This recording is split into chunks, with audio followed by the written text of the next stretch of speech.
Uncle, आपकी आवाज नहीं आ रही है।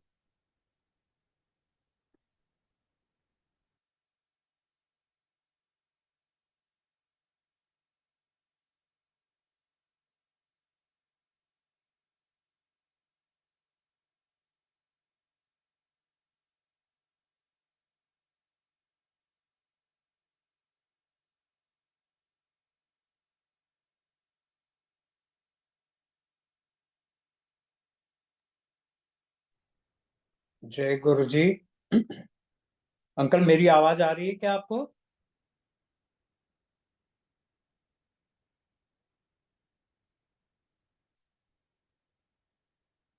मेरी आवाज पहुंच रही है आप तक?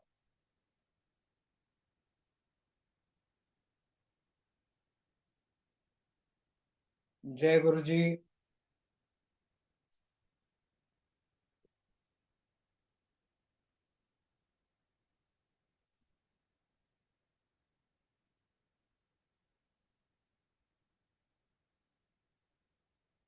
जय गुरु जी। मेरी आवाज पहुंच रही है आप तक अंकल?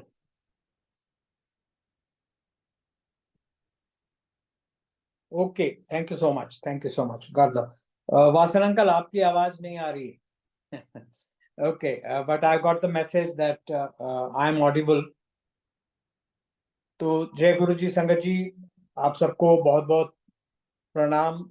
गुरु जी के चरणों में सादर प्रणाम, आप सबका बहुत बहुत नमन।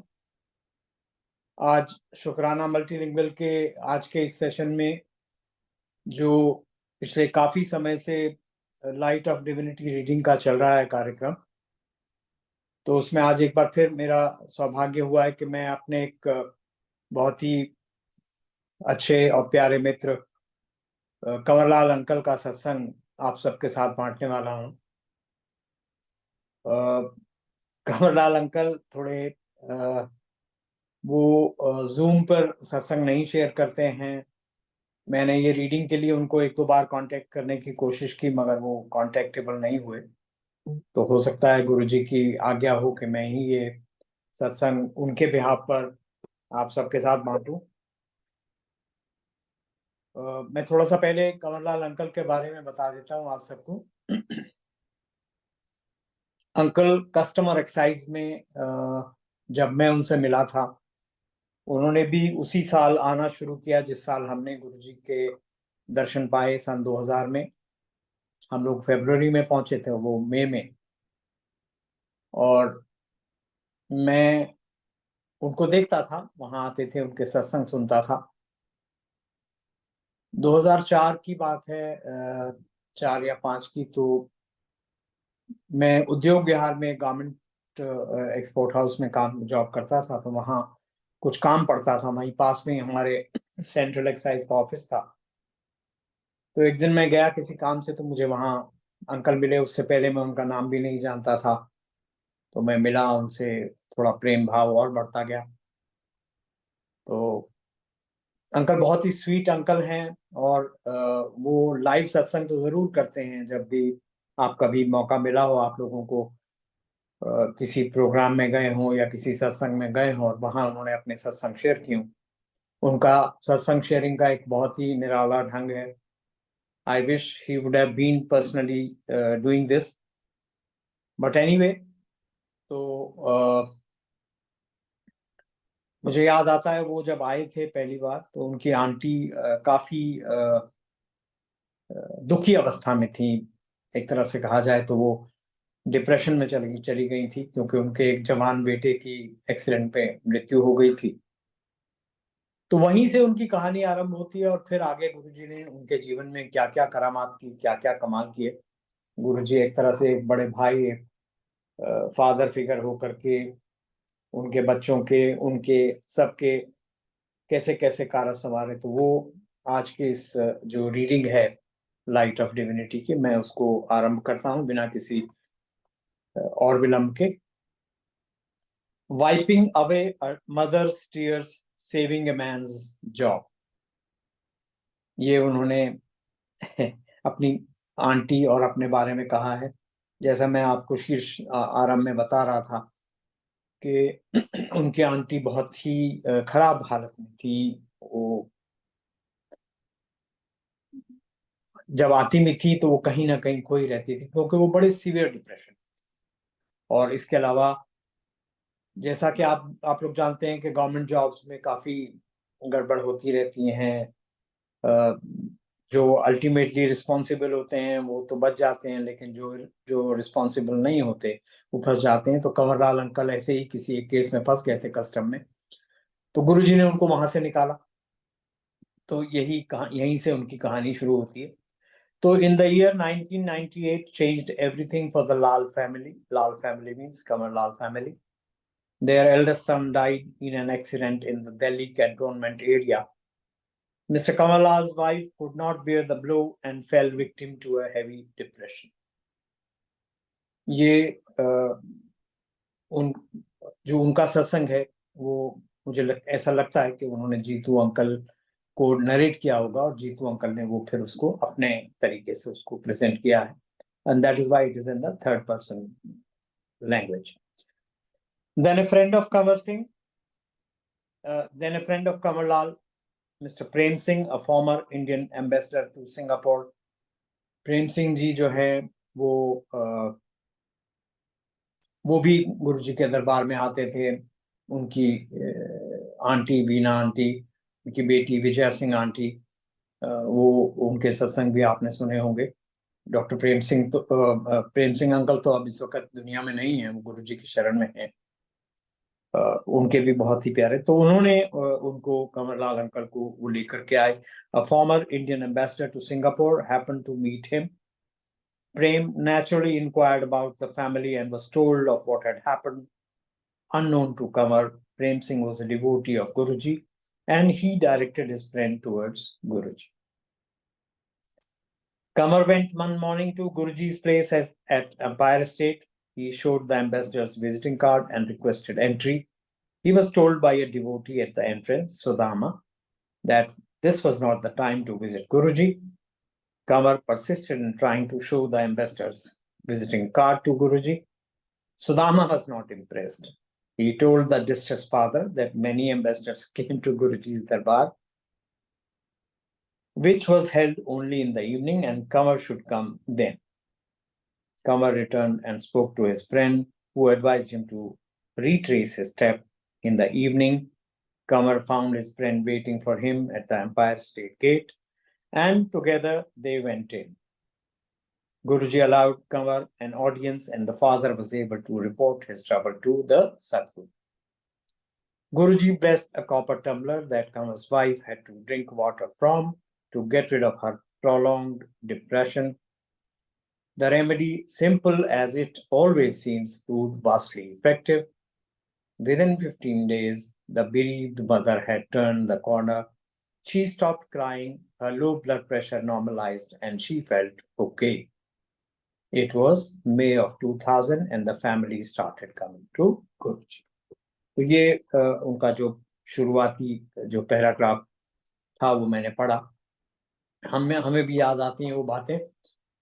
हुआ ऐसा था कि प्रेम सिंह जी मिले उनको कंवरलाल को, और उन्होंने उनको कहा कि हमारे गुरुजी तुम आया करो, और उन्होंने कहा 7 बजे आना.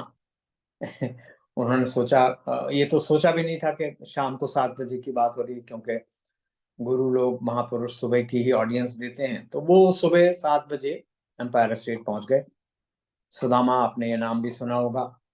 काफी समय तक उन्होंने गुरुजी की सेवा की, फिर काफी समय तक वो जलंधर मंदिर में भी सेवा करते रहे हैं. तो वो तो ऐसे सेवादार, बिल्कुल अटल.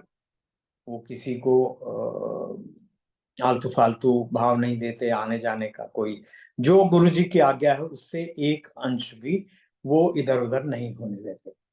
गुरुजी आज्ञा देते तो अलग बात है, लेकिन उनके रहते कोई भी ऐसे इधर उधर का बहाना मार करके या कोई, हालांकि कंवरलाल अंकल कोई बहाना नहीं मान रहे थे, उनको वाकई में ही कंफ्यूजन था. उन्होंने सोचा नहीं था कि वो 7 बजे या 8 बजे शाम को जाना है. उन्होंने वो पहुंच गए और उन्होंने कहा कि मुझे तो एम्बेसडर साहब ने भेजा. और आमतौर पे देखा गया कि जो वीआईपी कैटेगरीज के लोग होते हैं उनकी कहीं भी किसी भी दरबार में सुनवाई होती, पर यह दरबार तो अनूठा है, यहाँ ऐसा नहीं होता. तो खैर उन्होंने बात की वहाँ एम्पायर स्टेट से फोन करके एम्बेसडर साहब से, और एम्बेसडर साहब ने कहा, रहे तुम कहाँ पहुंच गए अभी, मैंने तो तुमको शाम के लिए बोला था। और फिर वो शाम को वो वहां उनसे पहले पहुंच गए, और वो जब कंवरलाल जी आए तो उन्होंने फिर वो अंदर गए और प्रेम सिंह जी ने गुरु जी से बताया उनके बारे में। तो ये मैंने पैराग्राफ आपके लिए पढ़ा, और जैसा कमल अलंकर ने बताया कि वो मई 2000 से गुरु जी के पास आना शुरू हुए। मैं आगे का पढ़ना शुरू करता हूँ। The family took a short break and went to Manali. When Kamar returned to Delhi, he found that he had been reassigned jobs. He was going to be relieved from his customs duty at IGI Airport and had to join at Custom House in New Delhi on July 15. But he went to Guruji. Guruji's Satguru suggested another break. The date was June 24 when the master advised Kamar and family to go for a week's holiday. अब उनको सरकारी आदेश है, नौकरी पर join करना है, मगर गुरुजी तो कुछ और ही निर्देश दे रहे हैं। वो कह रहे हैं कि तू पहले एक हफ्ता छुट्टी कट के आ। The date was June 24 when the master advised Kamar and family to go for a week's holiday.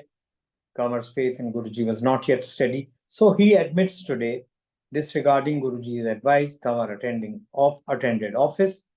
During that week, on June 4, a departmental inquiry was initiated against 48 custom officers. Kamar was one of them.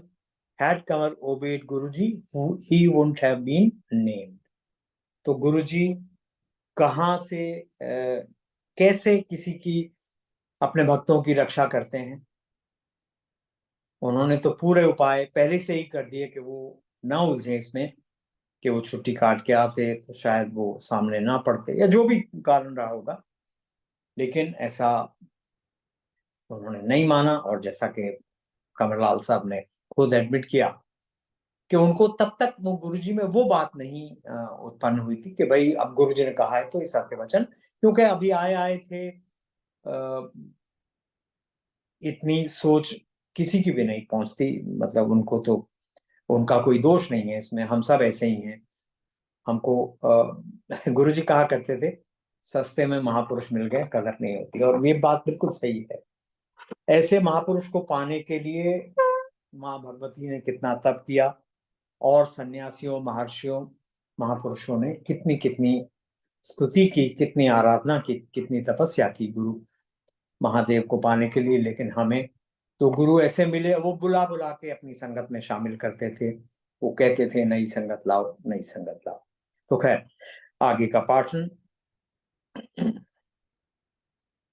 Departmental inquiry was initiated against 48 custom officers, and Kamar was one of them. Had Kamar obeyed Guruji, he wouldn't have been named. Kamar again brought his problem before Guruji. The omniscient master dismissed his worries and instead pointed to another area of concern, his daughter's marriage. अब गुरुजी को तो पता था, उन्होंने पहले ही उनको बोल दिया था, तो गुरुजी ने कहा तू छाड़, नहीं कुछ नहीं होना। तो लेकिन वो पूछते रहते थे, और गुरुजी उनका और भी जितने भी संगत के लोग जाते थे, and when he would found कि उनकी डॉटर मैरिजेबल एज है या थोड़ी छोटी भी हैं, तो वो उनको कहा करते थे कुड़ी का ब्याह कर दे। मुझसे भी कहा, उनको भी कहा। तो Kamar wasn't relieved, but even showed that his worry was baseless. Of the 48 officers named, 33 were proceeded against. Kamar and other officers whose names came below in the department list were not named. Later, when prosecution proceedings were initiated against the 33 officers, Kamar was not touched. तो कंवरलाल को गुरुजी ने ये जानते हुए वो निर्दोष हैं, उनका कोई दोष नहीं है जिस केस में उनके खिलाफ इंक्वायरी हो रही है, गुरुजी ने उनको संरक्षण प्रदान किया। अब जो उनकी बेटी का, तो जो अगला सत्संग है वो है Guruji turns middleman for a marriage. मैं 30 सेकेंड्स का ब्रेक लूंगा, 1 minute.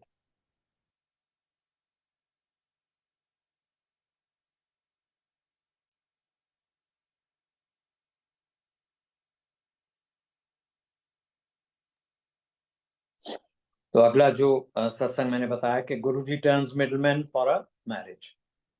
On Guruji's advice, Kanwar had taken his first step in the old Indian marriage game, the hunt for a suitable boy.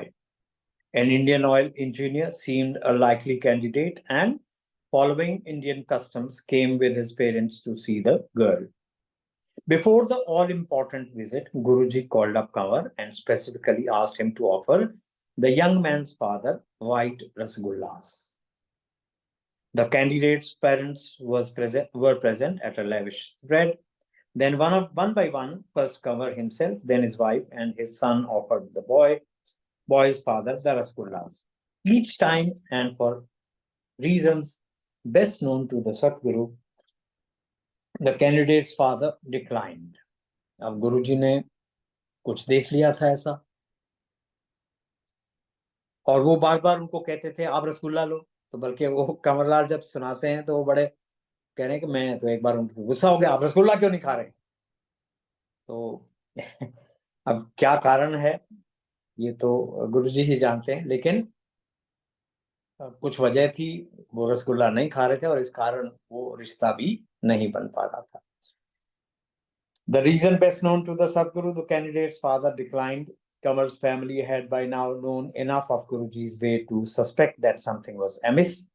When they went in the evening for his darshan at Empire Estate, Guruji made a pithy comment, even beautiful roses have thorns. The family understood it to mean that the boy was not suitable for their girl. Moreover, the boy's family also dropped the matter.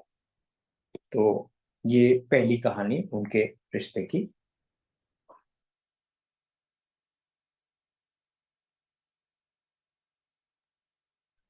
Sometime later, another likely candidate was found for the girl, a promising young judicial magistrate in Delhi. He came to see the girl and liked her. Phoning up Kanwar as he was returning from the visit to make his affirmation known, he also asked the girl's father to get his parents' approval. The Lals went to the boy's parents at their native home, but nothing came of the visit till one day Guruji phoned up Kanwar. Out of the blue, he asked his devotee where good chaat, tempting spicy Indian appetizers could be had. So Kamarlal replied that to his knowledge, a corner shop near the UPSC building at Shah Jahan Road served very good quality chaat. Guruji asked him to be there at 6:30 p.m. Delhi वाले जानते हैं UPSC की चाट बहुत मशहूर है. वहाँ बहुत ही अच्छी चाट, पापड़ी, टिक्की इत्यादि बहुत मिलते हैं.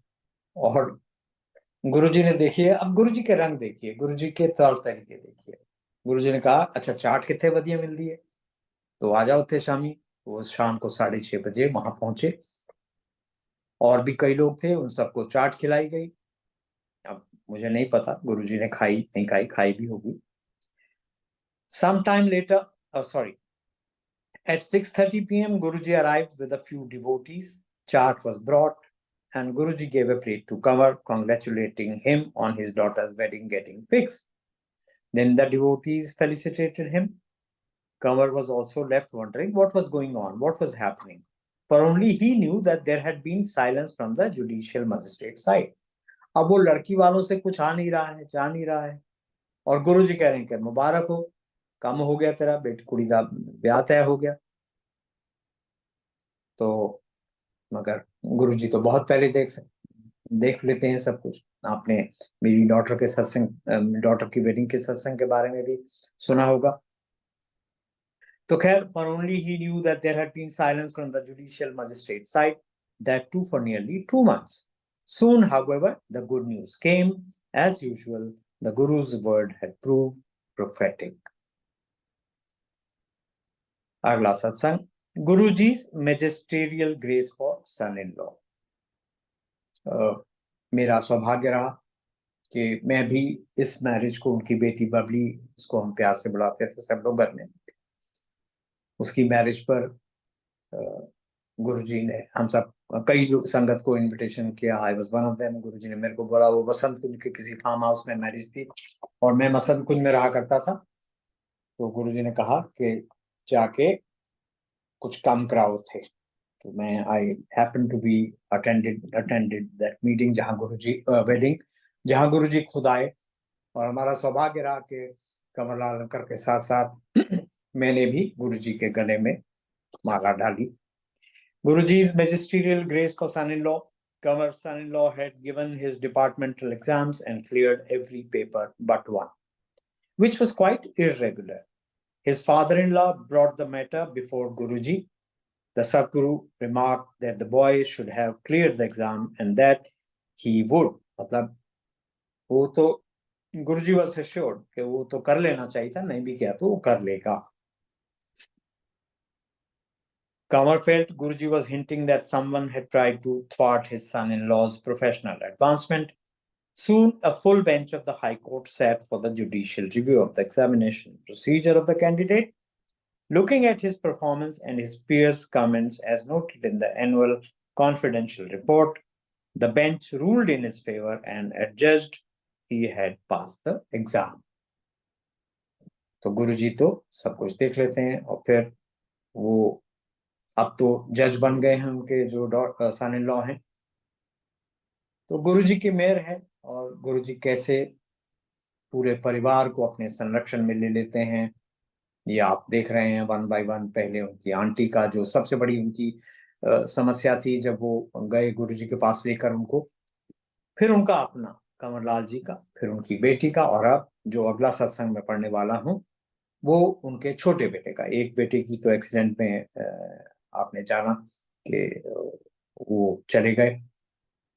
उनके जो छोटे बेटे हैं, रोहित उसका नाम है, तो उसका भी कार एक्सीडेंट हुआ, लेकिन इस बार वो गुरुजी के संरक्षण में था। ऐसा नहीं कि वो पहले वाला बेटा गुरुजी के संरक्षण में नहीं था, लेकिन उसकी होनी कुछ अलग थी। इस बच्चे को गुरुजी का संरक्षण भी प्राप्त था, गुरुजी का प्यार भी प्राप्त था।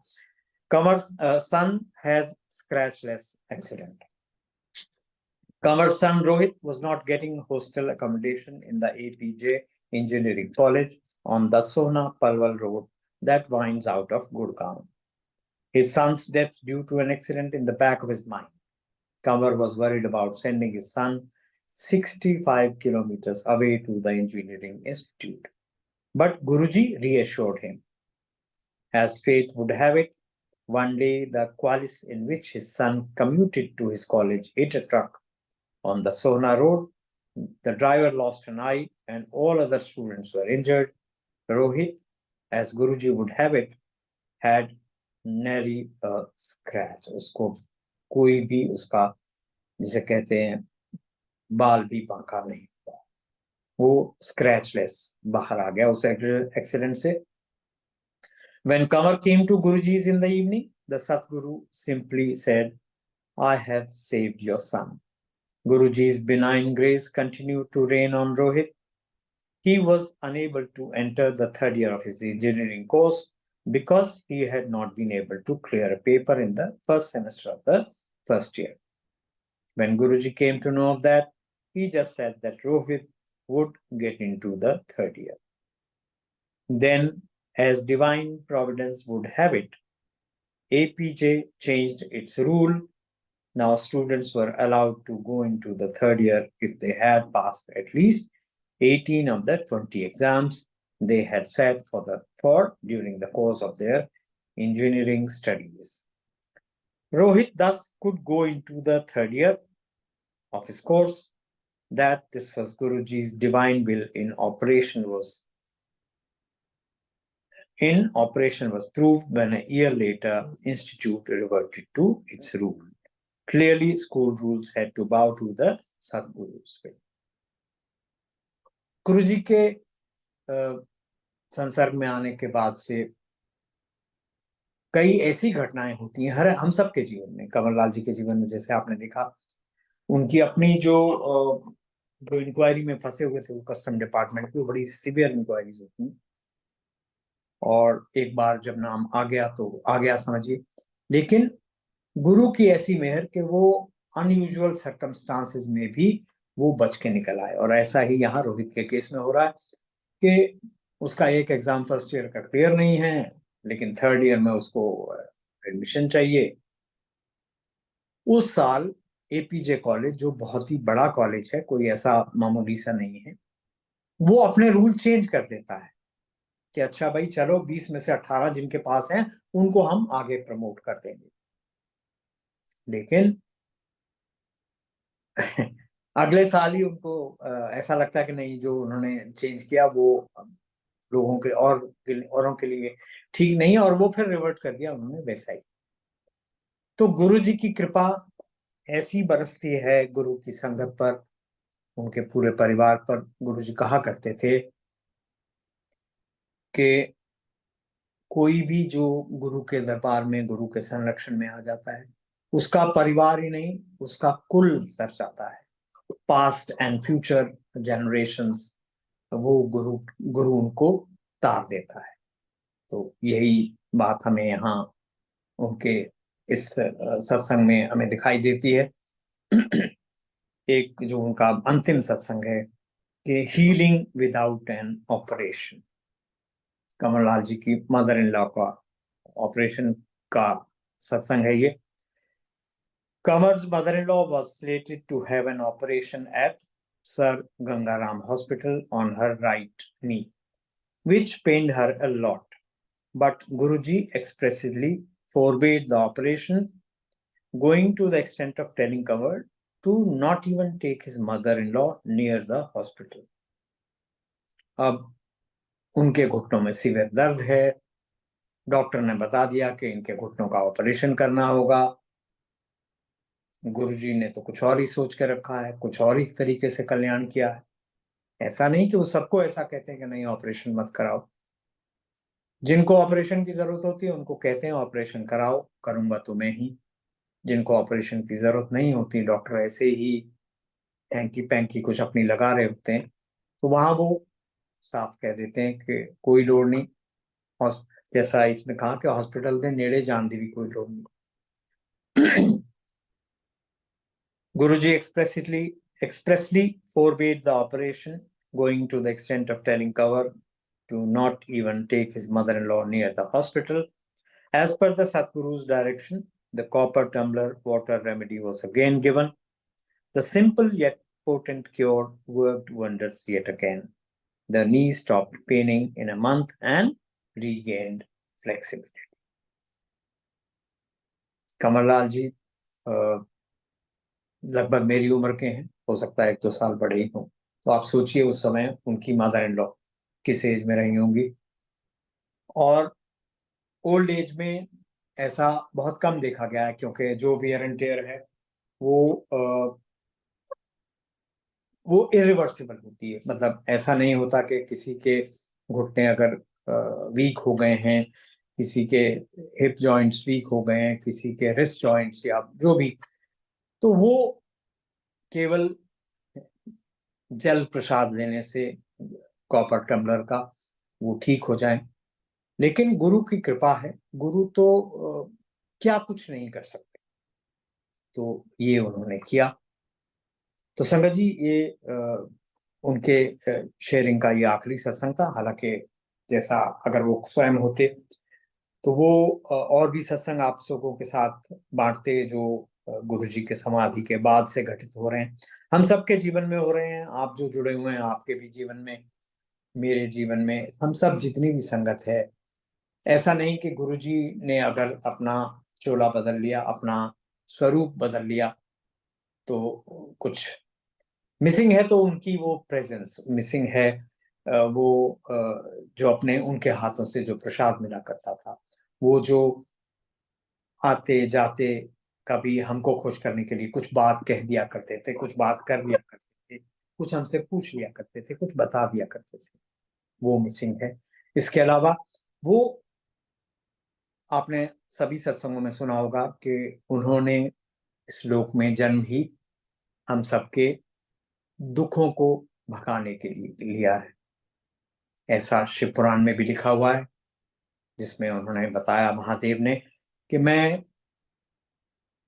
कलयुग में जो जीव होंगे अपने ही कर्मों द्वारा शोकग्रस्त, दुखग्रस्त, अपने मानसिक शारीरिक दुखों से परेशान, मैं उन सब का कल्याण करने के लिए गुरु का रूप धारण करके पृथ्वी पर आऊंगा। और आई एम श्योर आप सभी इस बात को मानते हैं, जानते हैं कि वही हमारे गुरु जी हैं जो महादेव हैं, वही आए। अब आप just look at the text of the संगत सत्संग। उनकी वाइफ को डिप्रेशन में चली गई, और बड़ा नेचुरल है कि जिसके जवान बेटे की मृत्यु हो जाए सामने, वो कैसे संभल पाए, लेकिन उन्होंने संभाला। और अब आंटी बड़ी हम मिलते हैं कभी कभी सत्संगों पर, वो दिल्ली में रहते हैं, मैं गुड़गांव में हूँ, लेकिन मिलते हैं। लेकिन वो इतनी खुशहाल अवस्था में है, जैसे गुरु जी ने सब कुछ उनकी काया पलट कर दी। अंकल, जिनको डर था कि उनकी नौकरी ना चली जाए, वो ना हो जाए, उनके ऊपर कोई डिपार्टमेंटल एक्शन ना हो जाए, लेकिन कुछ नहीं हुआ। वो रिटायर होकर के बड़ी अच्छी भली, उनका बेटा भी वेल सेटल्ड है, बिटिया भी वेल सेटल्ड है, उनके सन इन लॉ जैसे मैंने बताया वो जज बन गए।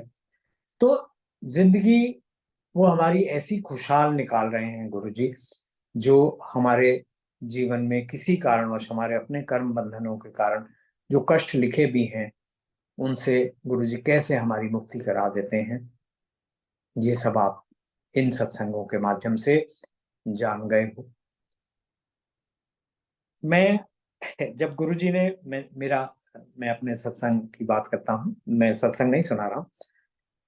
जब हम जाना शुरू किए गुरु जी के दरबार में, और गुरु जी ने किसी को कहा खड़े होकर सत्संग सुनाओ, तो मुझे लगा कोई उनके कोई अपने सेवादार हैं या चेले हैं जो हमें कुछ बताएंगे, मार्गदर्शन करेंगे। लेकिन सत्संग के रूप में उन्होंने क्या बांटा, ऐसा ही एक अपना आप बीती सुनाई, कैसे उनका हार्ट ठीक हुआ या कैसे कोई और बीमारी ठीक हुई, शुगर ठीक हुई।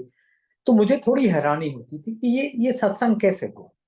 लेकिन धीरे धीरे ये एहसास होता गया कि इससे बड़ा सत्य का संग और क्या हो सकता है, कि गुरु की कृपा, ईश्वर की कृपा जो हमें जिस भी रूप में प्राप्त हो रही है, हम उसको हूबहू वैसे का वैसे आप सब लोगों के सामने सभी सत्संग संगत ऐसे नरेट करती है। और गुरु जी ये नहीं कहते कि गुरु में मेरे में विश्वास बढ़ाओ, वो कहते हैं ईश्वर में विश्वास बढ़ाओ, क्योंकि ईश्वर एक है और वो ईश्वर का रूप है। वो आए ही इसीलिए है क्या, क्योंकि अब इस कलयुग में, घोर कलयुग में, हमारी आस्था ईश्वर के प्रति बहुत ही ज्यादा डिमिनिश हो चुकी है। घोर कलयुग है, वो कह के गए बड़ा टाइम आने वाला है, और बड़ा टाइम आया। अभी पता नहीं अभी और क्या क्या बड़ा टाइम हमें देखना है। परिवर्तन का दौर है, कलयुग से अब हम धीरे धीरे ट्रांजिट कर रहे हैं सतयुग में। ऐसा अनेक महापुरुष जो ऋषि मुनि हैं वो बोलते हैं, हम मान लेते हैं उनकी बात, क्योंकि जो ईश्वर का भक्त होता है वो कभी गलत बात नहीं करता, उनको एहसास है। लेकिन इस चर्निंग में हमको क्या क्या फेस करना पड़ेगा, गुरु जी हमें ये अश्योरेंस दे गए कि जो कुछ भी आपको फेस करना पड़ेगा उसका 90% तो मैं अपने ऊपर, केवल 10% हमको, चाहे वो हमारे अपने कर्म बंधन हो या कोई और हो, वो गुरु जी हम सबको संभाल के गए। तो संगत जी, ये लाइट ऑफ डिविनिटी का ये पोर्शन जिसमें कंवरलाल अंकल का सत्संग मैंने गुरु जी की आज्ञा से आप सबके साथ बांटा। I hope I would have done justice to उनके जो सत्संग है, क्योंकि एक अच्छी बात ये थी कि मैंने ये सभी सत्संग उनके मुख से सुने हुए, इसलिए मेरे को ease, I was at ease when I was narrating all that सत्संग। तो अब इसके साथ मैं आप सबका धन्यवाद करते हुए reading of Shiv Puran multilingual group का, सुरेश अंकल का, जो मुझे अपने प्रेम से वो निहाल कर देते हैं। मेरे साथ उनका एक ऐसा संबंध है जो मैं बयान नहीं कर सकता, और वो कभी कभी मुझे ये सेवा का जो मौका देते हैं और मैं कर पाता हूँ, ये गुरु जी की कृपा है। तो अब आज के लिए आज्ञा लेते हैं। Over to you Suresh uncle. आपका और आपकी टीम का बहुत बहुत आभार। सारी संगत जी का जुड़ने के लिए बहुत बहुत आभार। जय गुरु जी।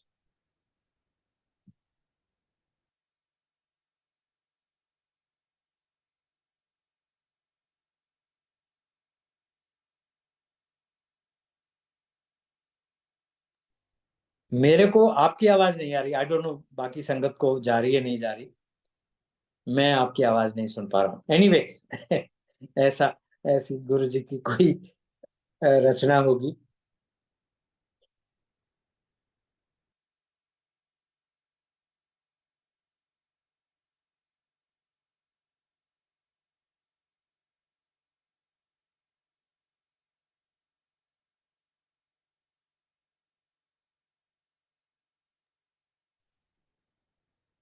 चलिए कोई नहीं, आपकी आवाज सुनाई नहीं नहीं दी तो भी आपको आपका मुस्कुराता हुआ चेहरा देख रहा हूँ।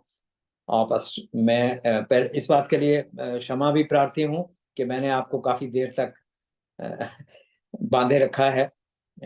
थोड़ा मुझे आज कहीं दिन में जाना पड़ गया, सो इसलिए ये शाम का आयोजन किया गया। So thank you so much Suresh Shankar.